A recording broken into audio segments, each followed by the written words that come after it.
Hey there, lover of the grimdark. Today I have a special treat for you. I'm going to be deep diving into the mind of Mike Franchina. He's one of the co-creators of Trench Crusade. If you thought 40k was dark, wait till you get a taste of his work. And don't be a selfish prick. Share the content of this channel with people who are into this same shit.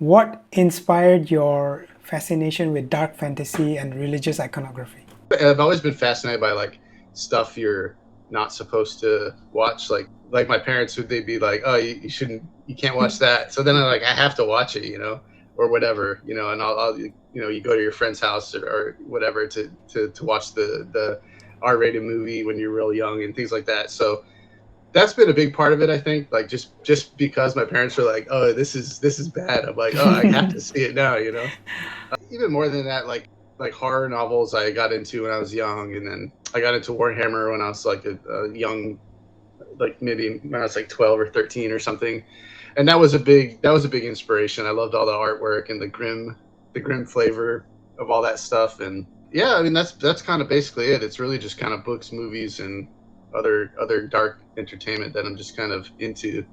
The religious stuff, part of it is like I love movies like The Exorcist and like The Omen, and I love there's like the Exorcist novel is really good too, and all that kind of like, I don't know, that sort of like religious horror is really just really interesting to me. And my parents are like super Christian, so that's how I grew up. I'm not religious anymore, but like that's how I grew up, and so that I think that has like a big impact on it too, like because I know a lot about it, and to me it's like very strange and it weird and creepy in a lot of ways, And all the artwork from a lot of religions, not just like Christianity, but a lot of religions are like very weird and brutal and violent, and there's like in some like Catholic stuff, there's like saints getting like skinned alive, like paintings of them and things like that, and it's just very cool. And people are like, "Oh, it's very grim dark," and it's kind of over the top, but like when you look at a lot of like the religious imagery, like it's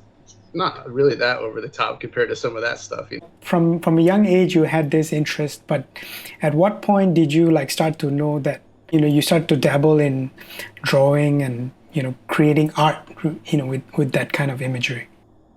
Yeah, I mean, my brother was really into drawing. I have an older brother.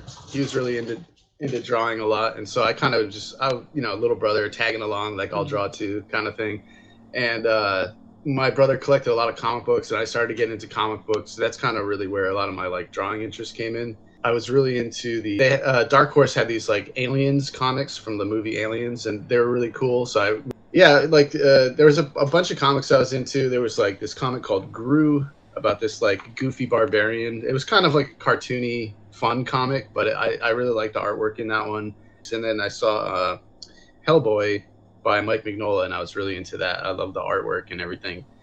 And that also has similar kind of tones, right? These sort of like weird religious kind of stuff. And, there's like, he's like punching Nazis and weird monsters. It's just really cool.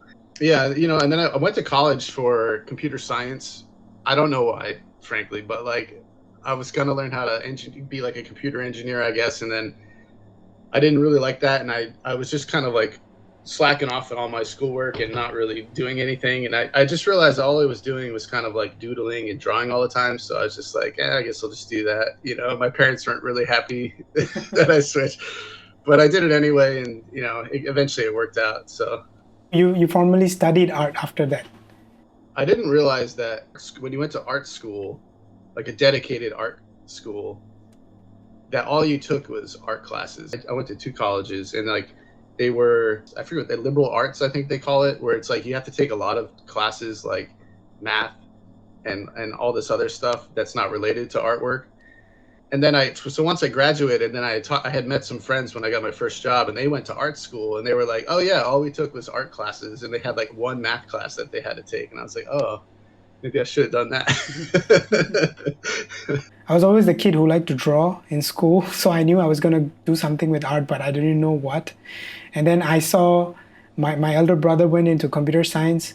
So I was looking at the modules for computer science, and there was this module called computer graphics. And that made me think, oh, maybe that's related to drawing or something. And then I went in there for like 6 months. I was like, holy shit, this is not totally what I wanted.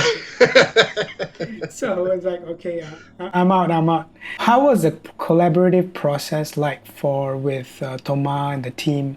How did you blend the visual storytelling with the game? The collaboration has been really good. And this is something I've learned over the years working at all these different game studios, is that making sure that everyone is on the same page from like the beginning, and they understand like everyone understands like what the goal of the game and the vision of the game and the artwork and everything is. That's what happens at a lot of game studios, is you have all these like dissenting opinions about what they think like the game should be, and it makes things really hard. So everyone is on the same page. They like the grimdark, they like the weird religious stuff. And the way it works is like when I first started the project, it was just me coming up with everything, right? So I would just sit on my couch and I'd doodle, and I'd come up with all these like factions, and I'd come up with some of their lore and like what they look like. And then so for the project in the beginning, we just kind of like took those and expanded them. A lot of it was just like little flavor text blurbs. It wasn't like a lot of deep lore, or if there was, it was just in my head and I hadn't written it down. When Thomas came on board, he's like a professional writer, so he's good at like expanding these ideas. So it worked really great because like I'm really into history. That's where I get a lot of my ideas from, because it's like often you could just never come up with anything as crazy as like what's in history. And Thomas is also, more than me, he's like really into history. So we see eye to eye on a lot of stuff. Thomas is like really into grimdark stuff. He knows a lot about like the religious stuff too, because you need like a certain understanding about it to like apply it in a cool way. So it's been really kind of seamless in a lot of ways, where like we kind of see eye to eye on pretty much everything. So yeah, I mean, it hasn't been tough or anything. It's been really fun. So I guess you guys both work together to kind of expand upon all the different concepts that you come up with, right? For instance, we're working on the Prussians right now, and Thomas had come up with they're like a variant warband of this faction called New Antioch. So New Antioch has like a particular look, but then we wanted to have like a specific look for the Prussians, which is like a separate country from Germany, I think, but they're related to Germany in some ways. We started working on them, and then like things like I hadn't designed anything for them yet, and so once we started designing stuff, like we expand on the lore. Like, so some of it comes from the artwork, some of it comes from like what Thomas has written for the rules, and so like we're constantly trying to like fit them together, pleases everyone on the team. We're like, Thomas is happy with the rules, I'm happy with the art. So as long as that is like in a cool spot, then I'm happy. So we try to like fit everything together. So Thomas has less say in the rules, I have less say in the art, but we try to accommodate. Like if someone has like a particular idea, we'll try to accommodate each other. Like if I have an idea, like, hey, wouldn't it be cool if this character had this weapon? Could we put that in the rules? Things like that. Did you know at any point there that this fits perfectly into tabletop setting, or you were just doing your own thing and then the idea for Trench Crusade came along? The way I was treating it when I first started was, my intention was it would just be like a book, like an art book / lore book. That was my plan for it. My main job at all these video game places was like character design. That's typically what I'd like to draw. It's just like a cool character or whatever. So I think it just kind of suited these kinds of games, like if it could have easily been a video game as well, where like it has all these interesting characters, it has like these interesting environments. So everything, I kind of approach it like that, like I'm designing for a game. James, the sculptor, he approached me, James Sheriff, asking if like I'd wanted, because he had seen my artwork and I had done some interviews for them for their magazine called 28 Mag. He asked like, hey, would you want these to be miniatures? And I was like, okay, yeah, that sounds cool. So that's what that first Kickstarter was for. It was for like I think it was 6 miniatures. Yeah, and after that, it did pretty well. Like I think the first one we made about 100,000 on it, the first Kickstarter, and so we were like, I guess we should probably make like a game, because there's interest there. And then James knew Thomas, who had made Mordheim, and we asked him if he would want to write the rules for it, and so he actually agreed. So it worked out really well for everybody. Are there any kind of artists that inspired you or you really look up to? Definitely all the Warhammer guys like John Blanche and Dave Gallagher and Carl Kopinski, Paul Dayton. All those guys are incredible. So those were some of my like earliest inspirations, I think. Especially some of the Warhammer art is so weird and cool. Like a lot of in the older editions, they just have like these weird freaks like pulling some strange machine across a battlefield and like whipping themselves and all that. You know, it's very cool. But some other artists I like are there's a Polish guy named Beksinski who paints these like really surreal horror paintings I'm really inspired by. There's another, he's done this thing called Barlow's Inferno, which is imagine you're a journalist and you go to hell to like interview to interview demons and stuff. That's kind of what his book was about. It's very cool. And some like incredible like vistas of hell. That's what he would paint with these like really bizarre demon creatures and things. So he's a big inspiration as well. I think that's kind of most of the big ones anyway. There's like lots of other artists I'm inspired by that I see all the time on like Instagram and stuff. Did one character called Cancer Angel, but that character is not in Trench Crusade, right? It's like one of the early artworks. Because it would totally fit in Trench Crusade. It's in the same vibe. It's just not like actually a part of it, like officially, I guess. But I should redesign that because so it wasn't fully demonic, but it also has this kind of beauty incorporated to it. So that's something I like to do is try to like mix the two. And I have another painting of like a saint, this woman, and like her whole like rib cage is like removed. There's just something like really compelling to me about that, where it's like this beautiful figure, but just sort of like horribly mangled. You know? There's that sharp contrast of something so angelic yet so ugly and demonic. Did you guys expect the recent Kickstarter to be as successful as it was? Realistically, I don't think anyone really thought it would.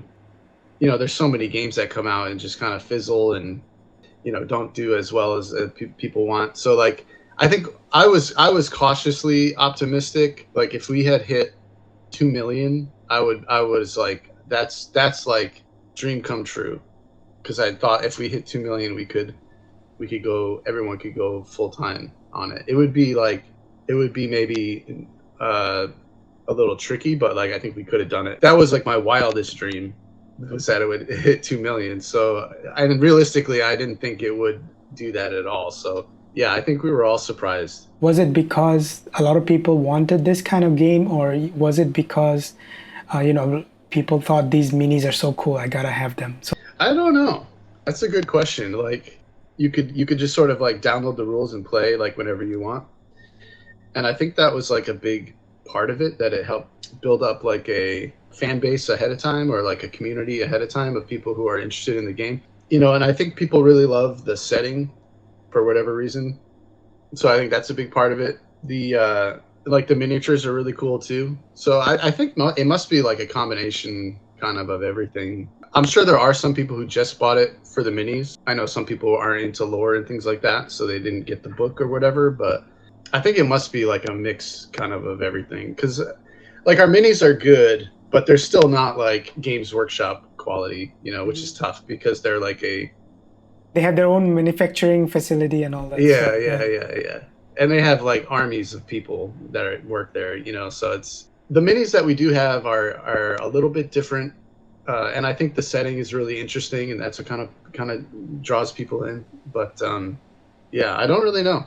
Some influences from, say, the faction that's a bit like Nurgle from Warhammer, but it's even more twisted for some reason. All these twisted characters taken like dialed up to 11.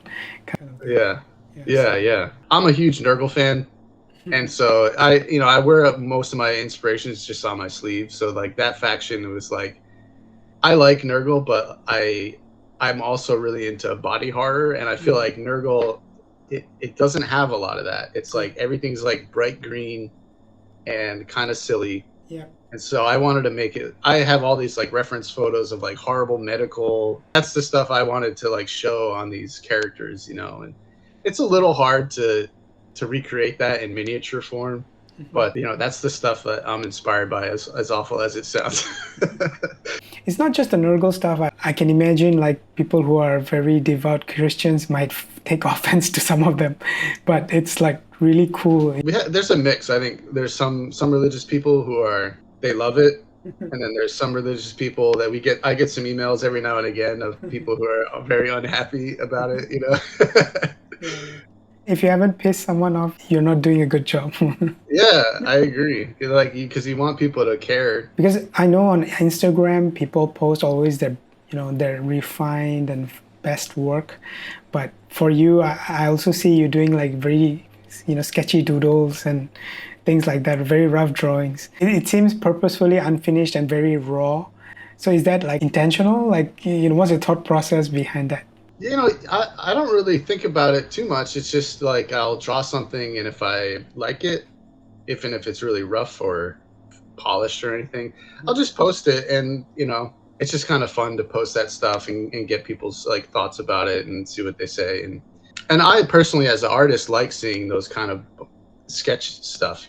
I know for artists, like especially like people starting out, it can be daunting when you see an artist like Karl Kopinski or there was that Korean guy Kim Jong-gi, and like they would do these sketches and they're like unbelievable, and so that's what they think like a sketchbook has to look like.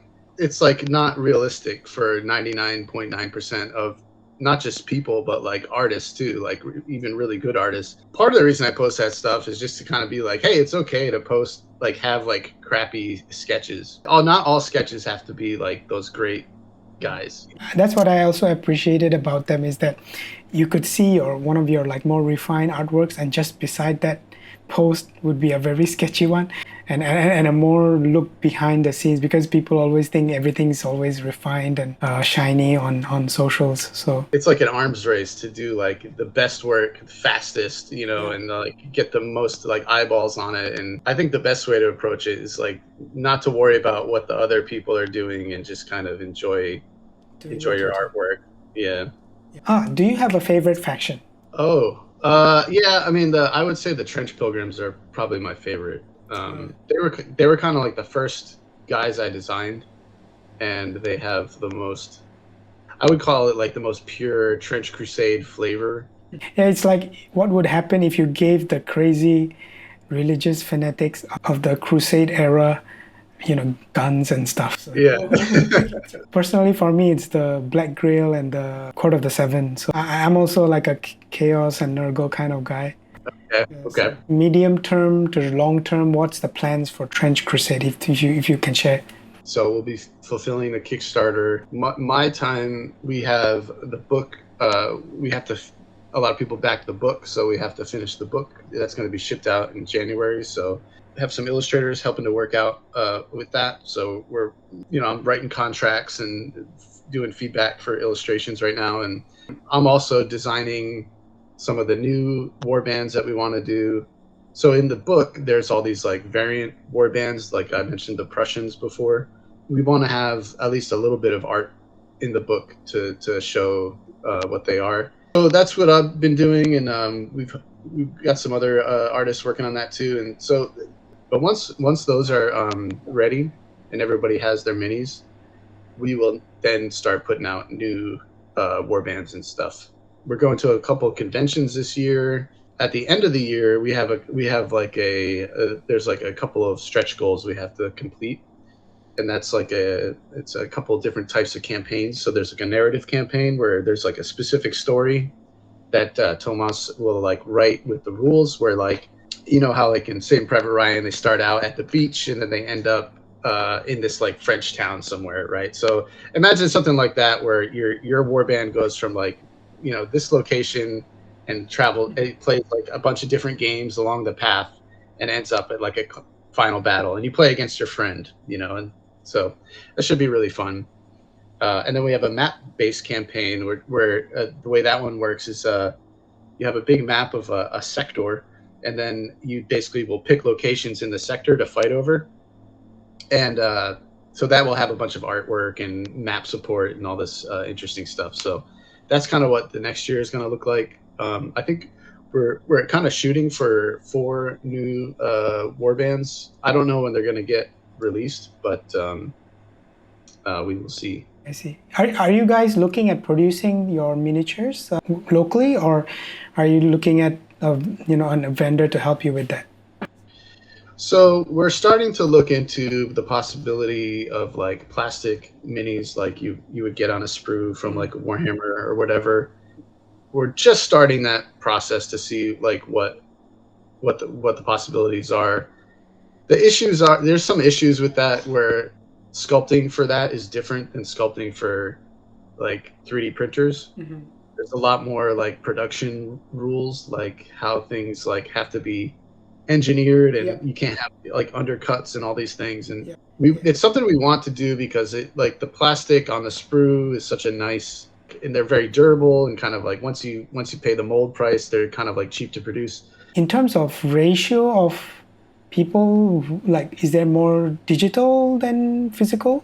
I would say it was about 70 to 75% physical and 25%. Okay, that's very interesting, because on socials you see a lot of people posting their 3D printed stuff and painting them.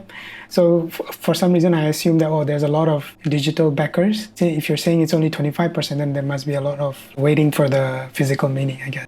Yeah. I think like the 3D printing is definitely like getting more every day. It's like more and more people are getting into it, but it is still, especially if you're doing the resin printing, like it's like toxic gases or whatever. So like, it definitely needs some space. So and there's also a learning curve to it as well. So like I know it's gotten better, but there's still like, you have to dial in all your settings for the printing, and even if like you have all your settings dialed in perfectly, like things can still go wrong. So I think it appeals to a certain type of person who's like into that kind of thing, but not everybody. Some people just want to buy, they want to just spend their money and get the thing, and like I totally get that. I can and like in GW, like they've made their whole business on like manufacturing physical miniatures, so I can understand why they're not like willing to swap to STLs. It doesn't really make a lot of sense to, I guess, but I know that I've heard they use them in-house to like print the minis, to paint them and things like that, but they just don't they don't sell the STLs. But for us, I think it was fine. Like, we knew people were going to pirate it, but one thing that's nice is that it gets it out there immediately. Like, people are already painting stuff like right now, which kind of drums up more interest and things like that. Has a more open source idea. I mean, you can use proxies, you can use STL files, so I guess that also has its own appeal, and I think that's also why a lot of people who are into that kind of stuff are happy to come on board as well. I mean, I've loved over the years looking at all the cool Mordheim kit bashes and stuff, and they're just like really creative, and we had all hoped that we could sort of like tap into that sort of like community creativity where people are coming up with their own war bands and giving them like cool backstories and like kit bashing their figures and things like that. That's very cool to see. As an artist, I love seeing people's creativity on display. It's very fun. Although I know you guys are focused on the Kickstarter stuff and the game itself, have you guys considered doing things like slightly larger size miniatures in the form of busts or larger figures? Yeah, we've definitely talked about it. We're considering making a bust actually right now. There's a lot of like stuff, like moving parts going on right now. So like, but all that stuff we're really interested. Like, one of the first things me and my friend made for Trench Crusade was like years and years ago. My friend Jeremy Klein, he sculpted a trench pilgrim at 1/6 scale, because we were into a lot of those like big collectible statues. I have tons of them, but I have no room in my house to like. They're all in boxes, I can't display them. We all run out of space at one point. This is the reason why I've moved from statues to miniatures, because they take up less space. I have a whole bunch, and they're just like sitting in this big stack. But again, thanks so much for your time. I really appreciate it. Yeah, thanks for having me. Keep making those disturbing artworks. I'm definitely a fan now. What are you waiting for? Slap the shit out of that button.